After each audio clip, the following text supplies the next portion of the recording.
Salam damai sejahtera Bapak, Ibu, serta saudara-saudari semua. Untuk memulai renungan tentang firman Tuhan ini, mari kita bersatu dalam doa.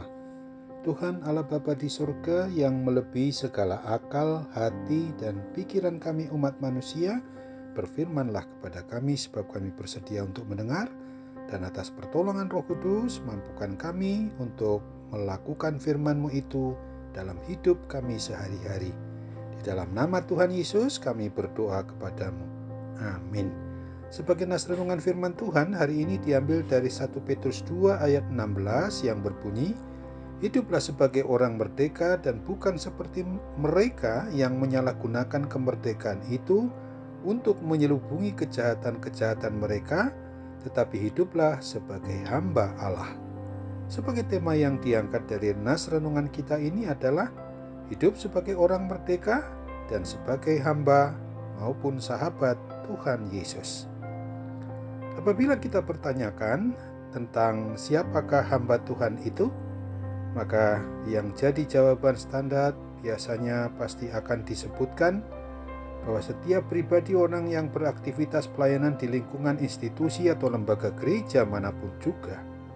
Istilah hamba Tuhan memang sering dipakai untuk para rohaniawan, alim ulama Kristen, sehingga sering muncul pemikiran dan tindakan yang tidak tepat, bahwa sepertinya ada tanggung jawab untuk mengikut Tuhan yang lebih rendah bagi mereka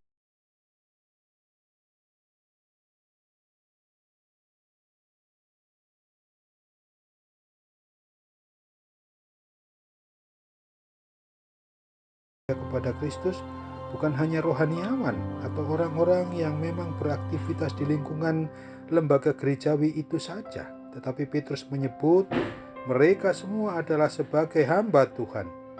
Jadi setiap orang yang beriman percaya kepada Kristus itu sebetulnya adalah hamba Tuhan. Apa makna atau arti hidup sebagai hamba Tuhan Yesus? Sedikitnya ada dua hal penting yang perlu untuk diingat kembali. Pertama adalah bahwa hidup sebagai hamba Tuhan Yesus Kristus ini berarti apapun yang kita lakukan bertanggung jawab hanya kepada Tuhan, Raja dan Kepala atas diri kita umatnya. Di dalam kehidupan sehari-hari kita tidak selalu berhadapan dengan orang yang seiman dengan kita. Misalnya dalam pekerjaan, kita bertemu dengan orang-orang yang berbeda iman percaya, baik rekan kerja, karyawan, ataupun atasan bawahan kita sendiri. Firman Tuhan pada tulisan surat Petrus ini mau mengingatkan orang percaya kepada Kristus di masa dulu sebagai orang yang berstatus sebagai gereja perdana atau gereja mula-mula, yang adalah statusnya sebagai orang yang merdeka sekaligus hamba Tuhan Yesus Kristus.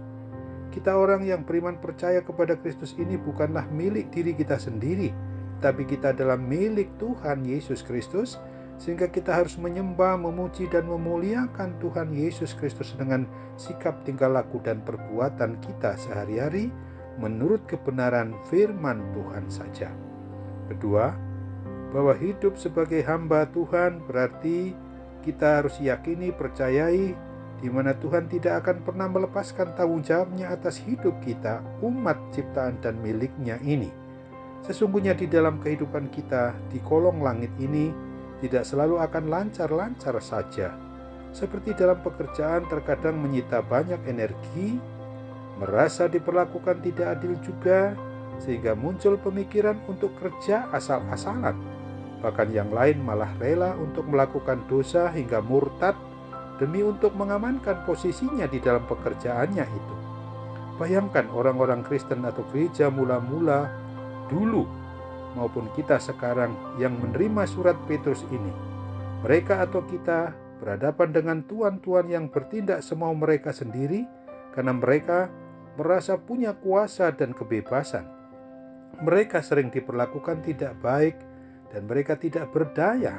Namun, firman Tuhan mengingatkan bahwa mereka, orang-orang yang percaya kepada Kristus zaman dulu maupun kita sekarang ini, adalah milik Tuhan Yesus Kristus.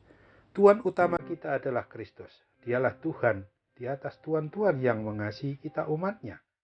Hidup sebagai hamba Tuhan atau sahabat Tuhan Yesus Kristus adalah suatu sukacita yang teramat besar karena kita orang yang merdeka dibebaskan dari kuasa dosa dan kematian kekal, karena kita punya Tuhan di atas tuan-tuan yang mengasihi dan menyertai serta memberkati kita senantiasa. Setiap orang yang beriman percaya kepada Kristus adalah hamba atau sahabat Tuhan Yesus Kristus.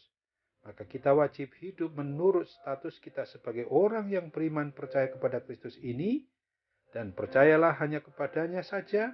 Maka pada posisi kita ini akhirnya kita sungguh-sungguh akan merasakan apa yang difirmankan oleh Tuhan Yesus yang dituliskan pada Yohanes 15 ayat 15.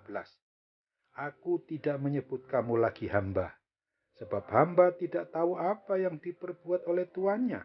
Tetapi aku menyebut kamu sahabat, karena aku telah memberitahukan kepada kamu segala sesuatu yang telah kudengar dari Bapakku. Amin. Mari kita kembali bersatu dalam doa. Terima kasih Tuhan Bapa di surga untuk firman-Mu yang boleh mengingatkan kami hari ini bahwa hidup sebagai orang yang merdeka adalah sebagai hamba, namun sekaligus adalah sahabat Tuhan Yesus Kristus yang tidak boleh menurut kemauan keinginan diri kami sendiri. Tapi kami harus menuruti kebenaran firman Tuhan menurut kehendak-Mu saja.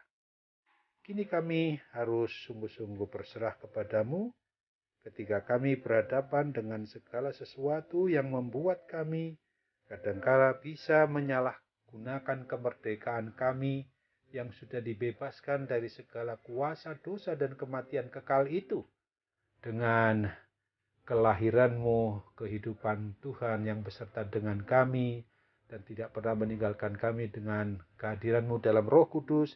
Itu membangkitkan semangat kami untuk senantiasa mau berserah kepadamu dengan sepenuh hati kami. Dalam nama Tuhan Yesus, sembuhkan kami dari segala kuasa sakit penyakit apapun juga. Amin.